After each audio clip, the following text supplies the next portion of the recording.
बेहतर से बेहतर तलाश करो, मिल जाए नदी तो समंदर की तलाश करो, टूट जाता है शीशा पत्थर की चोट से, टूट जाता है शीशा पत्थर की चोट से, टूट जाए पत्थर ऐसा शीशा तलाश करो। हेलो फ्रेंड्स, स्वागत है आपका अपने यूट्यूब चैनल अभ्यस्त एकेडमी पर।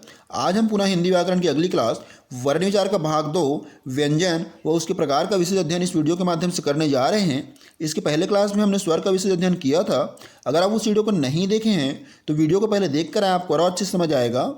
इस वीडियो में आपको व्यंजनों के वर्गीकरण को पूरे फैक्ट और ट्रिक के साथ समझाएंगे। एक बार वीडियो ध्यान से देखिए, रटने की जरूरत नहीं है, सिर्फ समझना है, जो आपको आगामी परीक्षाओं के लिए बहुत ही उपयोगी रहेगी। आइए फिर शुरू करते हैं। व्यंजन की परिभाषा देखते हैं। स्वरों की सहायता से बोले जाने वाले वर्ण ही व्यंजन कहलाते हैं, अर्थात जिन वर्णों में स्वर छिपा रहता है, स्वर की सहायता से बोले जाते हैं, वही वर्ण व्यंजन कहलाते हैं। जैसे क, ख, ग, जितने भी वर्ण हैं सभी में स्वर छिपा हुआ है। व्यंजन वर्ण का उच्चारण रुक रुक कर होता है। यह वर्ण आधी मात्रा वाले होते हैं, इसलिए बिना स्वर के इनका उच्चारण करना असंभव है। व्यंजन के उच्चारण से भीतर से आती हुई वायु कहीं न कहीं मुख में कहीं रुकती बाधित होती है। इस प्रकार व्यंजन वर्ण स्वरों पर आश्रित होता है, ये स्वतंत्र नहीं होते हैं। व्यंजन की एक और खासियत है, जब हम व्यंजन बोलते हैं तो हमारी जीभ मुंह के ऊपर के हिस्से से रगड़कर उष्ण हवा बाहर आती है। प्रत्येक व्यंजन के उच्चारण में अ की ध्वनि छुपी रहती है। अ के बिना किसी भी व्यंजन को उच्चारण करना संभव नहीं है। जैसे देखते हैं व्यंजन देखते हैं क में आधा क है और उसमें अ की ध्वनि छुपी हुई है। इसी तरह ख देख लेते हैं, जितने भी व्यंजन हैं सभी में अ की ध्वनि लुप्त रूप में रहती है, उनके बिना व्यंजन को उच्चारण करना संभव ही नहीं है। व्यंजनों का वर्गीकरण देखते हैं। व्यंजनों को 3 भागों में बांटा गया है। कुल व्यंजन 33 होते हैं। 3 भाग देख लेते हैं। सबसे पहले स्पर्श व्यंजन।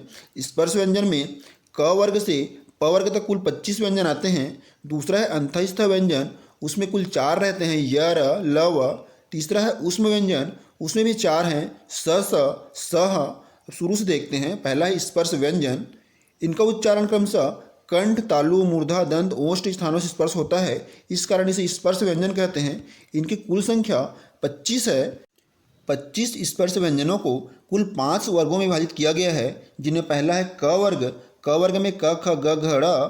च वर्ग में च, छ, ज, झ, ञ। ट वर्ग में ट, ठ, ड, ढ, न। त वर्ग में त, थ, द, ध, न। और प वर्ग में प, फ, ब, भ, म है। इसमें से जो अंतिम है, सभी वर्गों के अंतिम है, जैसे ड़ है, न्य, न, म, ये नासिक के व्यंजन या पंचम वर्ण कहलाते हैं। जबकि पूरे क वर्ग को कंठव्य व्यंजन, च वर्ग को तालव्य व्यंजन, ट वर्ग को मूर्धन्य व्यंजन, त वर्ग को दंतव्य व्यंजन और पूरे प वर्ग को ओष्ठव्य व्यंजन कहा जाता है। क्यों कहते हैं आगे बताता हूँ।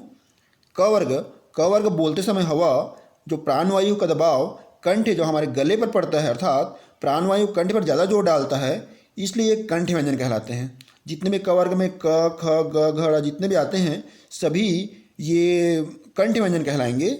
आगे है च वर्ग।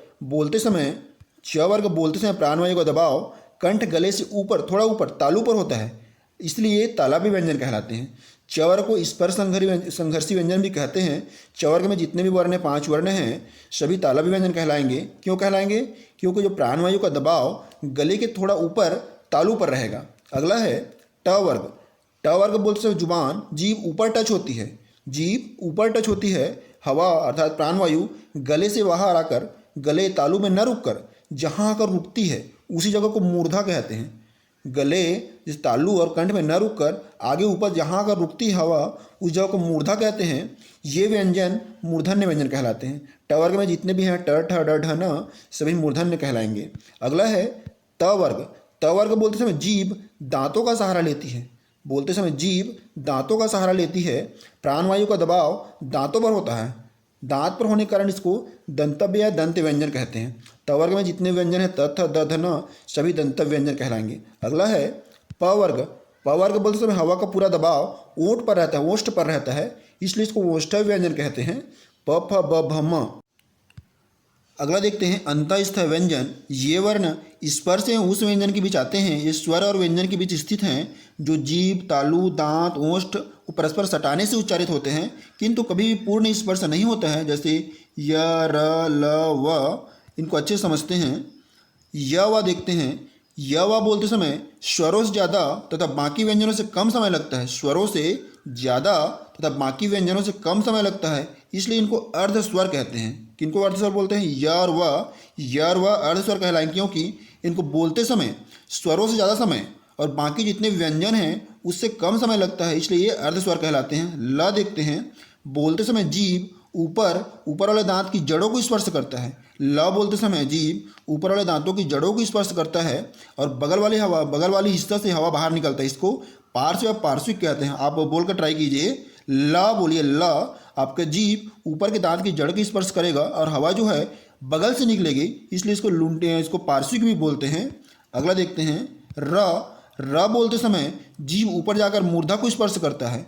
जीभ ऊपर जाकर मूर्धा को स्पर्श करता है और बेलन की तरह घूमता है, इसलिए इसको लुंठित कहते हैं। अगला है ऊष्म व्यंजन। इनका उच्चारण एक प्रकार के रगड़ या घर्षण से उत्पन्न गर्म या ऊष्म वायु से होता है, इसलिए इसे ऊष्म व्यंजन कहा जाता है। ये ऐसे वर्ण हैं जिनके उच्चारण में विशेष घर्षण के कारण मुख से गर्म हवा निकलती है। बाकी सभी व्यंजनों से इसमें ऊष्मा ज़्यादा निकलती है।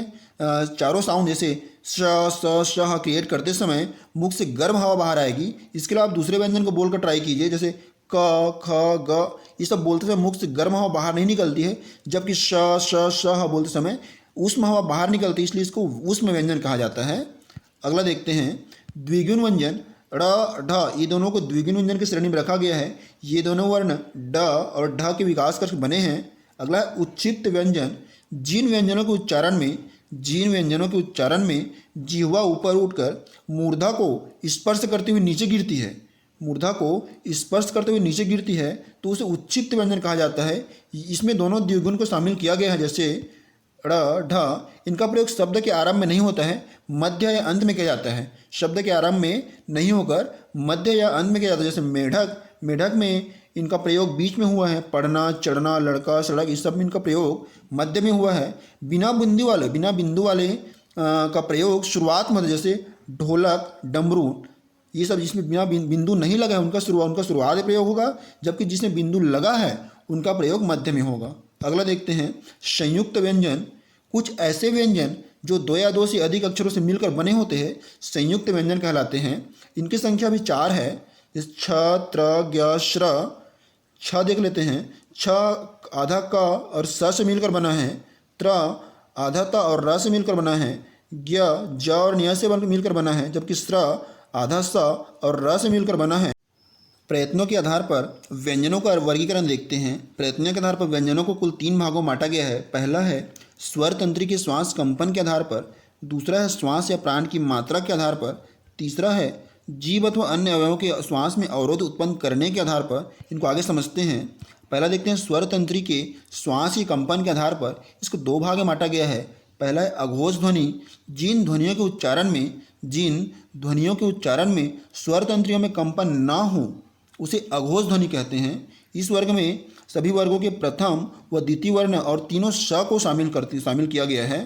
प्रथम और द्वितीय वर्ण जैसे क ख, और अगर जैसे क वर्ग में क ख, च वर्ग में च छ, प वर्ग में प फ, इस तरह जितने भी वर्ग हैं सभी प्रथम और द्वितीय वर्णों को शामिल किया गया है और तीनों स आते हैं। अगला देखते हैं सघोष या घोष ध्वनि। जिन ध्वनियों के उच्चारण में स्वर तंत्रियों में कंपन हो उसे घोष ध्वनि कहते हैं। इसके अंतर्गत सभी स्वर वर्गों के तृतीय, चतुर्थ और पंचम वर्ण और अंतस्थ और ह आते हैं। आगे इनको ट्रिक के माध्यम से विस्तृत आपको समझाऊंगा मैं। इनकी कुल संख्या 31 है। अगला देखते हैं श्वास या प्राण की मात्रा के आधार पर इसको भी 2 भागों में बांटा गया है। पहला है अल्प प्राण। जिन वर्णों के उच्चारण में मुंह से गर्म वायु या प्रक्षेपण कम या एकदम नहीं हो, साथ में मुंह से हकार की ध्वनि भी ना निकले, उसे अल्प प्राण कहते हैं। जिन वर्णों के उच्चारण में मुंह से गर्म वायु का प्रक्षेपण कम या एकदम नहीं हो, साथ ही मुंह से हकार की ध्वनि भी ना निकले, उसे अल्प प्राण कहते हैं। इसके अंतर्गत सभी स्वर वर्गों के प्रथम, तृतीय, पंचम वर्ण, अनुस्वार और अंतस्थ व्यंजन आते हैं। इनकी कुल संख्या 31 है। अगला देखते हैं महाप्राण। जिन वर्णों के उच्चारण में मुंह से गर्म वायु का प्रक्षेपण अधिक हो, अल्प प्राण में मुंह से गर्म वायु का प्रक्षेपण कम होता था, जबकि महाप्राण में मुंह से गर्म वायु का प्रक्षेपण अधिक हो, साथ ही मुंह से हकार की ध्वनि निकले, उसे महाप्राण वर्ण कहते हैं। इसके अंतर्गत सभी वर्गों के द्वितीय चतुर्थ वर्ण, विसर्ग और व्यंजन वर्ण आते हैं। इनकी संख्या कुल 15 है। अगर आप चैनल पर नए हैं, चैनल को सब्सक्राइब करके बेल आइकन को प्रेस कर दीजिए, जिससे हमारे सभी वीडियोस का नोटिफिकेशन सबसे पहले आप तक पहुंच सके। हमारे सभी वीडियोस का पीडीएफ हमारे टेलीग्राम चैनल अभ्यास एकेडमी पर अवेलेबल है, जिसका लिंक डिस्क्रिप्शन में है। आप वहां से पीडीएफ प्राप्त कर अपनी तैयारी को और मजबूत बना सकते हैं। बहुत सारे पुस्तक में अघोष, तघोष, अल्पप्राण, महाप्राण, ये सबको बहुत पेचीदा और विस्तृत तरीके से दिया रहता है, जिसको समझना बहुत मुश्किल होता है। हम आपको एकदम सरल तरीके से इनको समझाने जा रहे हैं, ध्यान समझिएगा। सबसे पहले समझते हैं अघोष। परिभाषा से स्पष्ट है कि किसी भी वर्ग के प्रथम व द्वितीय वर्ण को ही अघोष कहते हैं। प्रथम और जैसे क वर्ग से प्रथम और द्वितीय कौन सा होगा? क और ख। च वर्ग से च, ट वर्ग से ट, त वर्ग से त और प वर्ग से प फ। ये प्रथम और द्वितीय वर्ण ही क्या कहलाएंगे? अघोष कहलाएंगे। इसके अलावा सघोष किसी भी वर्ग के तृतीय, चतुर्थ और पंचम, तृतीय, चतुर्थ और पंचम, ये सब क्या कहलाएंगे? सघोष। स्पष्ट है, अघोष प्रथम 2 जबकि सघोष अंतिम 3। ये आप स्पष्ट कर लीजिए, आप इसको नोट बना लीजिए, है ना। अगला देखते हैं अल्पप्राण, महाप्राण। अल्पप्राण, महाप्राण। अल्पप्राण क्या है? परिभाषा से देख लीजिए, परिभाषा में दिया है पहला, तीसरा और पांचवा। पहला, तीसरा और पांचवा, सभी वर्ग का पहला, तीसरा, पांचवा वर्ण। पहला, तीसरा, पांचवा, पहला, तीसरा, पांचवा, पहला, तीसरा, पांचवा, ये सभी किस में आएगा? अल्पप्राण में आएगा। अल्प प्राण में आएगा। इसके अलावा यर, लव, यर, लव भी अल्प प्राण में ही आएगा। इस सभी वर्गों के इन पांचों जो स्पर्श व्यंजन हैं, उस पांचों वर्ग के पहला, तीसरा, पांचवा और यर, लव, ये सभी किस में आएगा? ये सभी आपका अल्प प्राण में आएगा। जबकि सभी वर्ग के जितने पांचों वर्ग के हैं, दूसरा और चौथा वर्ण, दूसरा और चौथा, ये सभी किस में आएगा? महाप्राण में आएगा। किस में आएगा? महाप्राण में, महाप्राण। जबकि सह जितने भी ऊष्म व्यंजन हैं, वो भी किस में आएंगे? महाप्राण में आएंगे। एक बार और स्पष्ट कर देता हूँ, अल्पप्राण में सभी वर्ग के पहला, तीसरा और पांचवा, जबकि महाप्राण में सभी वर्ग के दूसरा और चौथा, है ना। यर, लव अल्पप्राण में आएगा, लेकिन वो सघोष में आएगा। यर, लव अल्प प्राण में है और सघोष है, जबकि सह महाप्राण है और अघोष है ना। अल्प प्राण, महाप्राण समझ ही गएंगे आप। अल्प प्राण जिसमें थोड़ी प्राणवायु में बोलना पड़ता है, आसान होता है, जैसे यर, लव बोल दिए, यर, लव, ये किस में आएगा? अल्प प्राण में। महाप्राण जैसे बोलते समय ज़्यादा ऊर्जा लगे, उसको महाप्राण बोलते हैं। महाप्राण जैसे श, इसमें ज़्यादा ऊर्जा लग रही है, इसलिए महाप्राण है। इतने से अब स्पष्ट है कि अल्पप्राण क्या है, महाप्राण क्या है, सघोष क्या है, अघोष क्या है। आप इस ट्रिक को अच्छे से समझिए और आप खुद से इसका अध्ययन कीजिए, नोट्स बनाइए, आपको अच्छे से समझ आएगा कि क्या है। पुस्तक में आप पढ़ते रह जाएंगे, लेकिन आपको इतने अच्छे तरीके से नहीं मिलेगा। मेरी मानना यह है कि इस ट्रिक को आप आजमा कर देखिए, आपको अल्पप्राण, महाप्राण और अघोष, सघोष में कन्फ्यूजन नहीं होगा। वीडियोस को लाइक, कमेंट और शेयर करना बिल्कुल ना भूलें, जिससे हम आपको और भी इसी तरह से उपयोगी और महत्वपूर्ण वीडियोस लाते रहेंगे। इसके अलावा जीव तथा अन्य अवयवों के श्वास में अवरोध के उत्पन्न करने के आधार पर देखते हैं। इसमें स्पर्श व्यंजन, अंतःस्थय व्यंजन, ऊष्म व्यंजन, उत्क्षिप्त व्यंजन, ये सब को हम ऑलरेडी आपको पढ़ा चुके हैं, है ना। अंत में सिर्फ यही कहूँगा कि काली रात सिर्फ उन लोगों के लिए होती है जिन्हें मेहनत वाली बत्ती जलानी नहीं आती। काली रात सिर्फ उन लोगों के लिए होती है जिन्हें मेहनत वाली बत्ती जलाने नहीं आती। सो फ्रेंड्स, अपनी मेहनत से पीछे मत भागिए, सफलता आपके करीब ही है, बस ज़रूरत है उस तक पहुंचने की, क्योंकि ऊंचाई पर वही लोग पहुंचते हैं जो बदलाव लाने की सोच रखते हैं। धन्यवाद फ्रेंड्स।